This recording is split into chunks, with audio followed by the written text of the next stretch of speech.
in August 2025, where we discussed the state of the economy and outlined the key actions that need to be taken to give effect to the medium-term development plan that has been adopted by government. The discussion was informed by the three strategic priorities of the seventh administration. Firstly, to drive inclusive growth and job creation, and secondly, to reduce poverty and also tackle the high cost of living, and thirdly, to build a capable, ethical, and developmental state.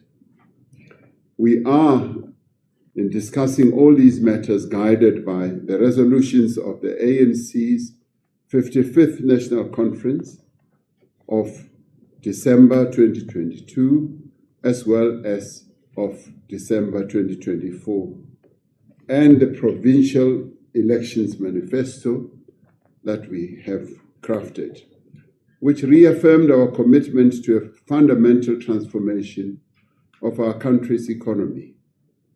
The NEC reaffirmed our commitment to broad-based Black economic empowerment to ensure that we correct the injustices of our past and end the inequality of the present moment. As the ANC, we have identified specific interventions to advance the vision of the National Development Plan and the economic program of the government and the medium-term development plan. These interventions are intended to support government's proposed implementation plan on growth and inclusion, and which inform the annual performance plans of various government departments. In undertaking this work, we are not seeking to start from scratch. We have made progress over the last few years in advancing economic restructuring and transformation, and in improving our capacity to increase infrastructure investment, for which we have budgeted 1 trillion rand for the first time in many years, and in using public programs to support employment and livelihoods. We welcome in particular the progress made in resolving load shedding, expanding generation capacity, and establishing a competitive electricity market. We also have seen great strides in the progress that is being made in the logistics sector, including steady recovery in Transnet's performance. But the impact of this work is yet to be felt in our growth and employment figures. The intractable impact of poverty, unemployment, and the high cost of living on the daily lives of South Africans is unacceptable. The persistence of low-growth economic growth, severe unemployment, and the impact of global trade instability requires that we should take action. We must therefore accelerate the pace and massively scale up the efforts that we need to take. We will focus on implementation and delivery. So it is going to be implementation, implementation, implementation. Specifically, we have identified 10 priority interventions to reignite growth in our economy. The first intervention is to use electricity tariffs and investment in transmission infrastructure, that is the grid, to drive economic activity. Among other things, this means preferential electricity tariffs for ferrochrome and manganese, as well as steel. We will fast-track the transmission development plan to establish or to install 14,000 kilometers of transmission lines for our electricity grid. The second intervention is to accelerate the recovery of our freight and logistics sector. Progress is being made in this regard, but we want to fast-track this. This includes the implementation of Transnet's recovery plan, private sector participation in rail and port operations, and upgrading of export corridors. The third intervention is to rebuild our chrome and manganese industries. We will finalize chrome and manganese export tariffs, implement defensive duties on dumped imports, and expand alloys and battery precursor production. The NEC resolved that the fourth intervention must be to improve the capacity of the state to manage major projects. This is to address infrastructure delays due to weak capacity and fragmented coordination in making projects either bankable or projects to reach a state of completion. We will professionalize the project management cadre, establish a cross-government coordination unit, and ring-fence catalytic projects. These would be the big-ticket projects that we want to see established. The fifth intervention is to drive local economic development and investment in local infrastructure, with a particular focus on townships and rural areas and small towns. We will establish municipal local economic development technical units. We will integrate local economic development into the district development model and link local infrastructure spend to industrial policy. The sixth intervention focuses on labor activation initiatives, as well as public employment. This requires a massive scale-up of the presidential employment stimulus and other public employment programs. Importantly, it will include reskilling for industrial sectors and expanding artisan and apprenticeship pipelines. The seventh intervention agreed by the NEC is to expand SMME support and investment by development finance institutions. In particular, concessional finance and market access for SMMEs should be expanded. Development finance institutions will be transformed into catalytic investors. The eighth intervention is to enable the growth of provincial economies outside the main economic centers. This will include the revitalization of industrial parks with localization targets, aligning these with specific economic zones and corridor planning. The focus will be on labor-absorptive sectors such as agro-processing, light manufacturing, cannabis, and textiles. The ninth intervention is to accelerate the diversification of our trade partners, to strengthen our participation in the African Continental Free Trade Area, and address the impact of tariff and non-tariff barriers. This will include an emergency industrial support package for sectors affected by increased tariffs. We will expand exports under the Africa Continental Free Trade Area, as well as exports to BRICS countries and indeed to other markets where we will be paying visits in due course.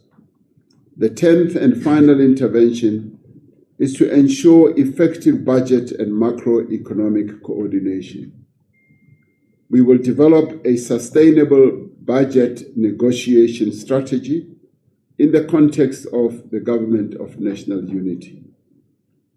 We will align fiscal, monetary, trade, and industrial policy and mobilize development finance institutions as well as pension funds for productive investment.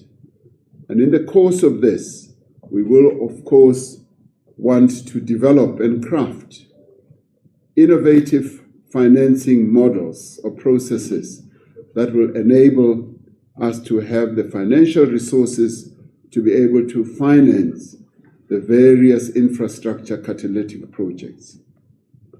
These 10 interventions align with and support the work underway in all spheres of government. They signal the urgency and the intent of the African National Congress as we move rapidly to address the economic emergency that we currently face as a country. The NEC resolved that an economic war room should be established in the presidency to coordinate cross-government performance monitoring and publish regular scorecards on progress.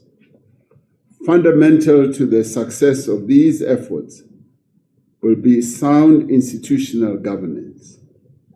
Professionalization and merit-based appointments are going to be non-negotiable. The ANC supports the implementation of the Public Service Professionalization Framework, ensuring that the public administration is skilled, ethical, and insulated from factional politics. The capacity of the state to deliver on projects requires serious engineering, financial and project management capabilities that need to be rebuilt. And we will want to focus on this at all layers of government, at national, provincial, and especially at local government level. We need to rebuild and reform state-owned enterprises to be effective developmental instruments. We are already seeing quite a lot of progress in a number of our state-owned enterprises as they are regaining their own capability and also attracting experienced and well-qualified people to come and work in there. The efficient and well-governed state-owned enterprises are vital to economic growth and also vital to our national competitiveness. Corruption corrodes competitiveness. We therefore insist on consequence management, lifestyle audits, and enforcement of integrity standards across the public sector. The SIU reports that are coming through are demonstrating that we are serious about fighting corruption, and they will be acted on. The SIU has made tremendous progress in addressing or helping us to address the spate of corruption that has been spreading throughout. Government reform is not only about compliance, it is also about restoring public confidence and trust and enabling the state to lead investment and industrialization effectively. Economic transformation is the moral and strategic mission of the African National Congress. With coordinated industrial policy, strong institutions, and an innovation-driven growth strategy, the nation can reclaim its role as Africa's industrial leader. And we should say that in this regard, many that we interact with globally continue to see our country as the gateway into the rest of the continent, meaning that our standing and stature is still recognized. We therefore need to strengthen this position. This requires social partnerships to raise the level of capital investment in strategic areas for growth, innovation, and overall structural transformation. The effectiveness of these interventions must be measured in factories that are opened, infrastructure projects that are embarked upon, and opportunities that are created for a new generation, and an increasing flow of investment, both international investment coming through and local investors demonstrating their further confidence in the economy of their own country. Transformation is not an event. It is a process of building capacity, building confidence, but also enhancing our sovereignty as a country. Through ethical leadership and collective effort, the developmental state will secure prosperity and justice for all. Arising out of our meeting this weekend, the NEC directs its employees at all levels of government to act swiftly to finalize economic interventions that will rebuild our economy through ensuring that their APPs are streamlined to achieve all the three priorities of the 7th administration. Our organization has significant policies and plans that can resolve the economic emergency that we face. Our task now is to ensure effective and immediate implementation.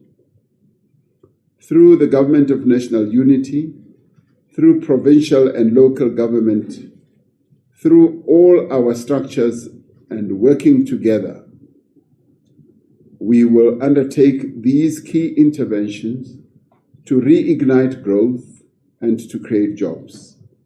Through this work, we will give effect to the mandate that we have been given to transform our economy to meet the needs of all South Africans, leaving no one behind.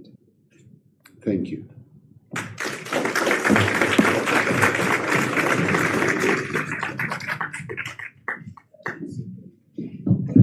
Okay, thank you very much to the members of the meeting. It's very